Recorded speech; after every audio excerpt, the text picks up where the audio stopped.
வணக்கம். மலையாள மௌனகுரு ஜோதிட நிலையத்திலிருந்து சரவணன். பொதுவாக ஜாதகம் பார்ப்பாங்க, மகாலட்சுமி யோகம் இருக்கான்னு பார்ப்பாங்க. ஜாதகத்தில் சுக்கிரன் தான் மகாலட்சுமி யோகத்தை குறிக்கக்கூடிய முக்கியமான பங்கு வகிக்குது. இந்த சுக்கிர அம்சம் எந்த இடத்துல இருக்குதுன்னு நினச்சிங்கன்னா, சில வீட்டு தெய்வங்கள் அங்கேயே பிறந்து அங்கேயே வளர்ந்து அங்கேயே தெய்வமானவங்க சிறு வயதிலேயே தன்னோட கன்னி பெண்ணாக மாறி அவங்க அந்த குடும்பத்துக்கே தெய்வமாக இருந்து வழிநடத்துவாங்க. இவங்க மகாலட்சுமி அம்சத்தில் சுக்கிரனோட அம்சத்தில் அந்த குடும்பத்தில் பிறந்திருப்பாங்க. அவங்களே குழந்தையாகவும் பிறப்பாங்க. அடுத்த தலைமுறைக்கு பெண் குழந்தை பிறக்கும் பொழுது அவங்களே அந்த பெண்ணாக பிறப்பாங்க. இதெல்லாம் உண்மை. இதை உணர்ந்தவங்களுக்கு மட்டும்தான் புரியும். அந்த நிலையில் இருக்கும்போது அந்த தெய்வ வழிபாடுகளை அவங்க மேற்கொள்ளணும்.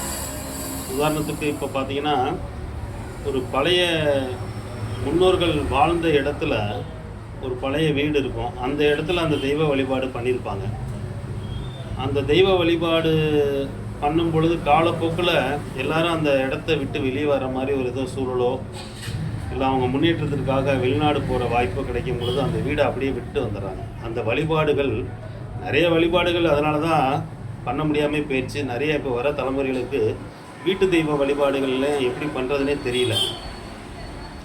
அப்போ அந்த தெய்வத்தை மறந்தவனை என்ன பண்ணுறாங்கன்னா, சில நிலைகளில் ஒன்று பொருளாதாரத்துக்கு கஷ்டப்படுறாங்க, இல்லைன்னா பொருளாதாரம் அதிகமாக இருக்கும், குழந்தை பிறக்கிறதுக்கு தடை தாமதங்கள் அங்கே இருக்குது. குலதெய்வம் வழிபாடு செய்தால் மட்டுமே இங்கே எல்லா பலனும் கிடைச்சிடாது. வீட்டு தெய்வ வழிபாடு கண்டிப்பாக ஜாதகத்தில் முக்கியம். இந்த ஜாதகத்தை பொறுத்தவரையும் சூரியனோட வீட்டில் சுக்கிரன் இருந்தாலோ, இல்லை கும்ப வீட்டில் சுக்கிரன் இருந்தாலோ, இல்லை சூரியனோட சுக்கிரன் இருந்தாலும் அந்த வீட்டில் பெண் தெய்வம் கண்டிப்பாக இருக்கும். அந்த சூரியன் சுக்கிரன் கேதுவோட சாரத்தில் இருந்தாலோ, இல்லை கேதுவோட தொடர்பில் இருந்தாலோ அங்கே கண்டிப்பாக கன்னி தெய்வ வழிபாடு பண்ணியிருப்பாங்க. அந்த கன்னி தெய்வ வழிபாடு நிறைய வீட்டில் பார்த்தீங்கன்னா கொலுசு சத்தம்லாம் கேட்கும். அது அந்த வழிபாடுகளை மேற்கொள்கிறவங்களுக்கு அது நல்லாவே தெரியும். மல்லிகைப்பூ வாசம் வரும்பாங்க. சில தெய்வ நடமாட்டங்கள் வீட்டுக்குள்ளே இருக்கிறத நிறைய பேர் உணர்ந்திருக்காங்க. அது நான் அனுபவபூர்வமாக கண்ட உண்மையும் இருக்குது. இந்த தெய்வ வழிபாடுகளை மறக்கும் போது அங்கே மனநோய் ஏற்படும்.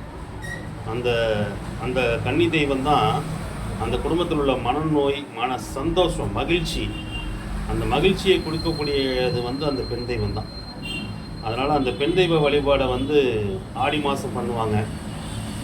அப்படி இல்லைன்னா சித்ரா பௌர்ணமிக்கு பண்ணலாம். அப்படி இல்லைன்னா தை பொங்கல், மாட்டுப்பொங்கல் அன்னைக்கு சாமி கும்பிடலாம். இல்லை அதுக்கு முதல் நாள் கூட சாமி கும்பிட்றாங்க. அதுக்கு தனியாக படையலிட்டு காதோல கருகமணி வச்சு அந்த தெய்வத்தை அந்த தெய்வத்துக்கு இஷ்டமான புட்டு சுடுவாங்க. இல்லை அன்னைக்கே செய்கிற பலகாரங்கள், நிறைய நைவேத்தியம், நிறைய விஷயங்கள் செய்வாங்க. ஒரு பெண்ணுக்கு, ஒரு 12 வயசு பெண்ணுக்கு என்னென்ன துணிமணி எடுத்து வைக்கிறது இதெல்லாம் வைப்பாங்க. இதில் தென்னங்குருத்து வாங்கி அந்த தென்னை குருத்து வாங்கி வைக்கணும். அது கிடைச்சா வாங்கி வச்சா ரொம்ப நல்லது. அதனால் நிறசம்பு மஞ்சள் தண்ணி வைக்கணும். பானக்கம், நீர்மோர் வச்சு ஒரு பலகையில் துணிமணி வச்சு அந்த தெய்வத்தை அந்த துணிமணியை அந்த தெய்வமாக நினச்சி, சில பேர் கொலுசு வச்சுலாம் வழிபடுவாங்க. அந்த தெய்வத்துக்கு ஏற்கனவே பெட்டியில் ஜாமான் வச்சுருப்பாங்க. பெட்டியில் வச்சு சாமி கும்பிட்றதெல்லாம் இருக்குது. இன்றைக்கும் பல குடும்பங்களில் அந்த தெய்வத்தை கன்னி தெய்வ வழிபாடு தனியாக சந்தனம் பூசி அந்த தெய்வத்தை மணக்க வச்சுருப்பாங்க.